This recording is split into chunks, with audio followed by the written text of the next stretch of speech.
Electrohomoeopathy के अध्ययन के क्रम में आज हम अध्ययन करेंगे आपको रोग और रोग निदान वाले भाग में एसिनोफिलिया। एसिनोफिलिया रोग क्या होता है ना, इसके होने का कारण क्या होता है, इसके कौन कौन से लक्षण होते हैं, है ना, और फिर कौन कौन से इलेक्ट्रोहोम्योपैथिक औषधियों के माध्यम से इसको हम ठीक कर सकते हैं। एसिनोफिलिया जानने के पहले सबसे पहले एसिनोफिल, है ना,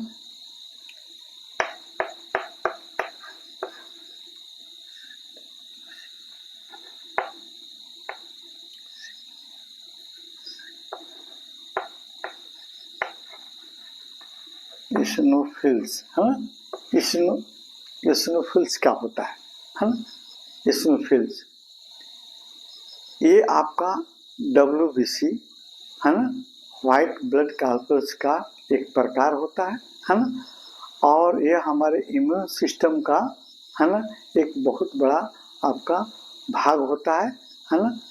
कौन? हमारा WBC में पाए जाने वाला WBC का घटक, है ना, एसिनोफिल्स। जब एसिनोफिल्स की संख्या हमारे शरीर में आवश्यकता से अधिक हो जाती है तो ये रोग कहलाता है एसिनोफिलिया, है ना।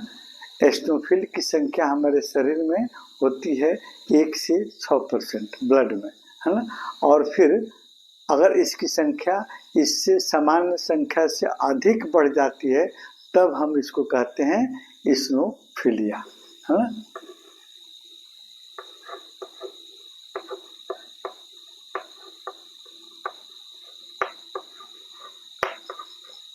एसिनोफिलिया, है ना, ये हो गया एसिनोफिल से बन गया एसिनोफिलिया, है ना।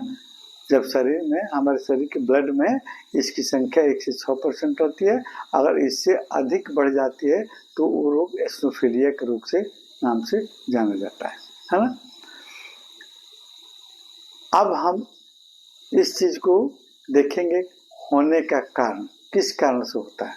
सबसे पहले एलर्जी सबसे प्रमुख कारण होता है ना। एलर्जी कई प्रकार के हो सकते हैं। जब हमारा, है ना, शरीर किसी वायुमंडलीय एलर्जन के रूप के संपर्क में आता है। अब वायुमंडलीय एलर्जन क्या होता है? वायुमंडल से धूल कण, विभिन्न तरह के रासायनिक पदार्थ, है ना, आपको फूल के परागकण या किसी भी पौधे के फूल का परागकण, है ना, या आपको किसी केमिकल, जैसे हम कीटनाशक दवाओं का छिड़काव करते हैं उसके केमिकल, ये सभी कई तरह के एलर्जन हैं जो हमको एलर्जी पैदा करने में आपको मुख्य भूमिका अदा करते हैं, है ना। अगर हम इसके संपर्क में जाते हैं तो हमारा इम्यून सिस्टम इससे प्रतिक्रिया करता है ना, और फिर हो जाता है एलर्जी, है ना। और जब यह एलर्जी आपको होती है ना, तो जैसे आपको इसमें जैसे दम्मा, है ना, सर्दी खांसी हो जाना, छींके आना, है ना, एलर्जिक आपको रेनाइटिस, है ना, आपको इसके बाद स्किन डिजीज में आपको जैसे स्किन एलर्जी है, एक्जिमा है ना। कुछ खाद्य पदार्थों का एलर्जी, जैसे आपको हीट एलर्जी है, गेहूं के आटे से बनी हुई खाद्य पदार्थ भी हमारे शरीर में आपको एलर्जी पैदा करते हैं, है ना। इसके अलावा दवाओं से आपको पेन किलर दवा या एंटीबायोटिक दवा से एलर्जी होना, है ना।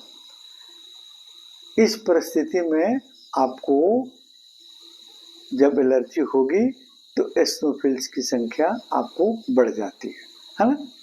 परजीवी, है ना, इन्फेक्शन जैसे पैरासाइट से हमारे हाथों में पाए जाने वाले हुकवर्म है, आपको थ्रिड वर्म है, राउंड वर्म है ना, ये सभी भी आपको एसिनोफिल्स की संख्या बढ़ा देते हैं, जो एसिनोफिलिया के नाम से जाना जाता है ना।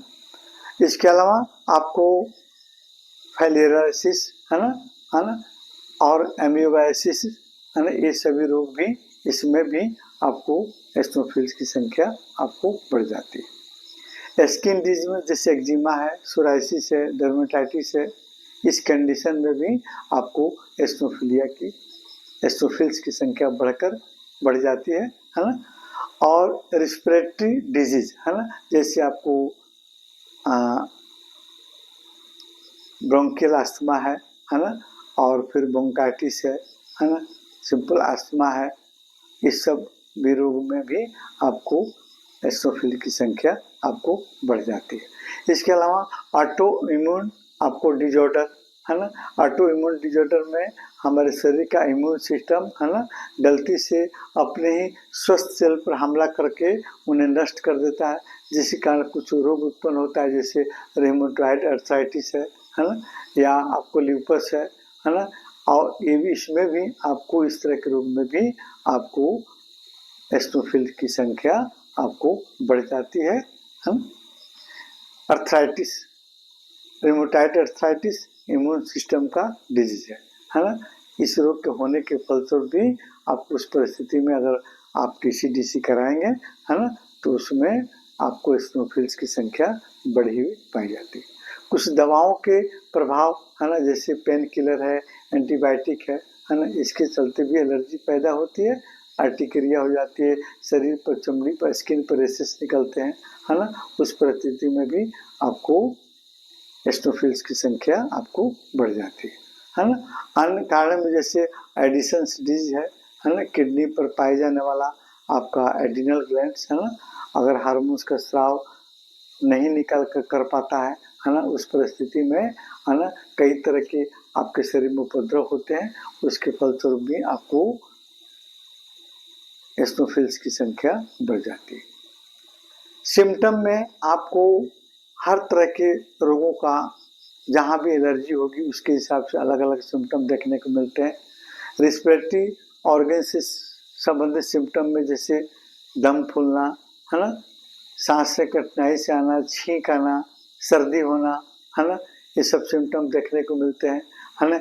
स्किन प्रॉब्लम में आपको स्किन पर अर्टिकेरिया हो जाता है ना, उस पर खुजली, इचिंग यानी ज़्यादा होने लगती है ना, इस तरह के सिम्टम आपको देखने को मिलते हैं। मुख्य सिम्टम में आपको ज़्यादातर आपको देखा जाता है कि श्वसन से रिलेटेड आपको सिम्टम, या शरीर में कहीं स्वेलिंग हो जाता है ना, तो उस परिस्थिति में भी एस्टोफिल्स की संख्या बढ़ जाती है। उस तरह के सिम्टम भी देखने को मिलते हैं, शरीर में कहीं सूजन हो जाना है ना। तो ये हुआ कुछ आपको एस्टोफिल्स की संख्या बढ़ने यानी एस्टोफिलिया रोग होने के कारण और सिम्टम है ना। सबसे पहले हम इलेक्ट्रोहोम्योपैथिक औषधि है ना, इलेक्ट्रोहोम्योपैथिक औषधि आपको S1 है ना, S1, L1, A3 और W है ना, ये औषधि जो है मुख्य रूप से आपको इस रोग में आपको लाभ करती है, लेकिन श्वसन से संबंधित सिम्टम ज़्यादा देखने को मिलते हैं, स्किन से संबंधित भी सिम्टम देखने को मिलते हैं। तो श्वसन से संबंधित सिम्टम आपको देखने को जो मिलते हैं, तो उसमें आपको P ग्रुप के औषधि P1 या P2, P3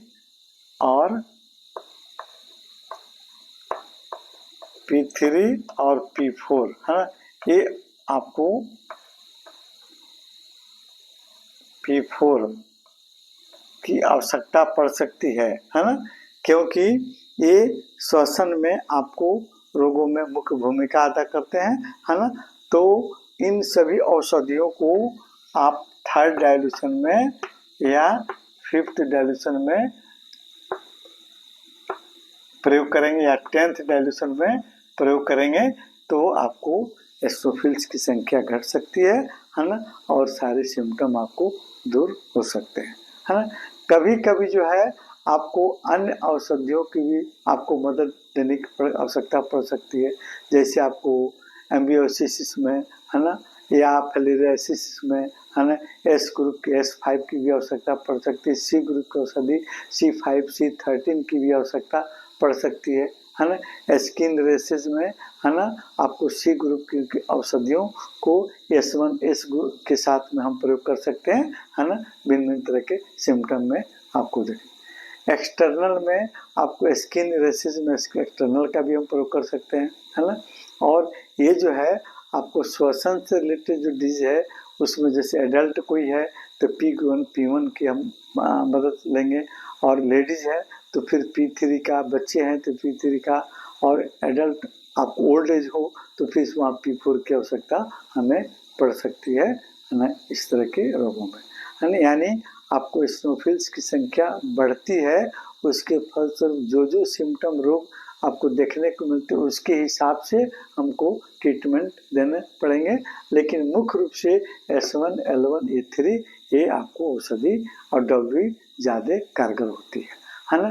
अन्य आपको वीडियो में, अगले वीडियो में फिर हम लोग पढ़ेंगे आपको ब्लड से रिलेटेड डिजीज, है ना, कौन कौन से होते हैं और उस पर कौन कौन से इलेक्ट्रोपैथिक औषधियाँ कारगर होती हैं।